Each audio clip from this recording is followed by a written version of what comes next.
did. Rachel bounced back and take the win. What does that say about her being a leader and bouncing back? I think it's says a lot about her character and about her competitiveness.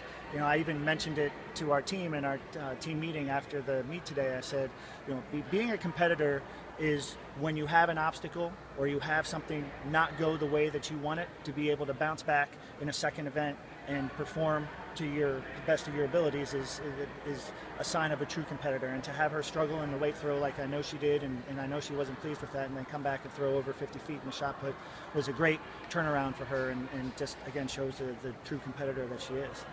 Coach, you talk about competition a lot. What was it like for your team to compete against teams like Miami and Georgetown today? It was great. I mean, those, you know, all the teams that were here were excellent. Obviously, Miami and Georgetown were here. Rutgers, a Big Ten foe.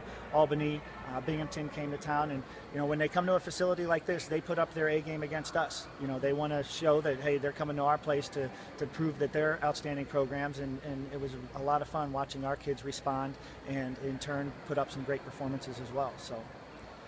Also on competition, Elizabeth won the mile by 0.25 seconds. Right. What does that say about her being a freshman and being able to pull that off? Again, what Elizabeth is a fantastic competitor, and she doesn't like to lose. And when you have that mindset, you are able to go to the well, and when it comes down to that last 50 meters, that last 100 meters, push your body to maybe places it's never been before and come out with the win. She won the race over a very good field of Georgetown runners and some other athletes from our team, and it was a nice PR for her. Her best before that was 4:54, so she improved by about 8 seconds and really set herself up well for the rest of the season. We've trained.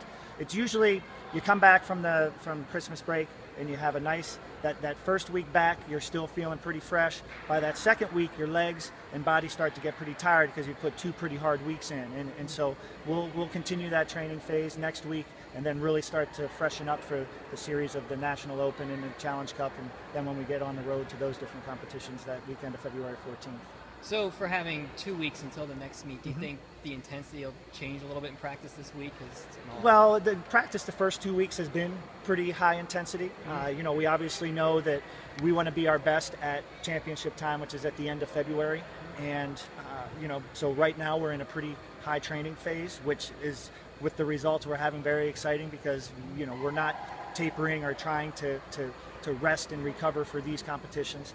So the intensity next week will stay fairly high, and then we'll start to tone it down a little bit as we get into the National Open and as we get into those meets in February where you're really trying to get a national qualifying time, where you're really trying to prep for the Big Ten championships at the end of the year.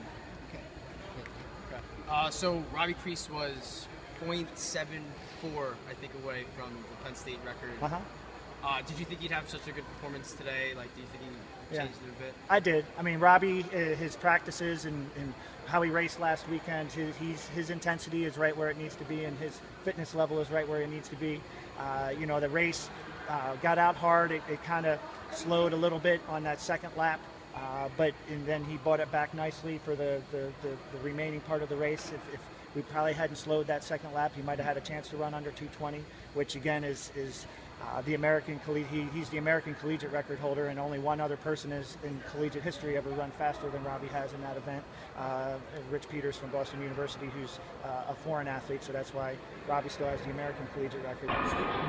What makes the 1,000 like so much different from the 8 like the mile? I don't think it really makes it's any different. It's just a different event. You know, if I don't want our kids to get caught into running 800s every weekend, you know, or just running the mile every weekend. And having an event like the 1,000 is just a different event. It's one that is run on the East Coast a lot. There's a championships called the IC4A and ECAC championships, which are for the East Coast schools, and they run 1,000 meters there. So it's run at a lot of the events on the East Coast, and you know, it's something we've always done here, and one that over the last handful of years has been one we've been very successful at. So what a lot of people don't know is the athlete that ran unattached is on our team as well. Malik Moffitt, who's done very well in the 2 races that he's run this year, or the 2 meets so far this year. Malik has, because of some transfer rules, and has to sit this year, and sit a year in residence before he's able to compete for us next year. But obviously we're excited about what he's doing. And Xavier has continued to improve. Those two are great at pushing each other in practice, and obviously turned it around, and we're great at pushing each other in the competition today. So very pleased with the progress Xavier is making so far this indoor season. Coach, we had some student athletes open up their season today. Quinay, Steving the triple jump. Talk about that. It was a lot of fun to see some of our kids who didn't compete last weekend come out this weekend. Obviously, Steve came in and jumped big, 52 feet in the triple jump. What was even more exciting was his teammate Brian Leap right behind him at 51.9 with a big PR. So those are two outstanding performances for those guys.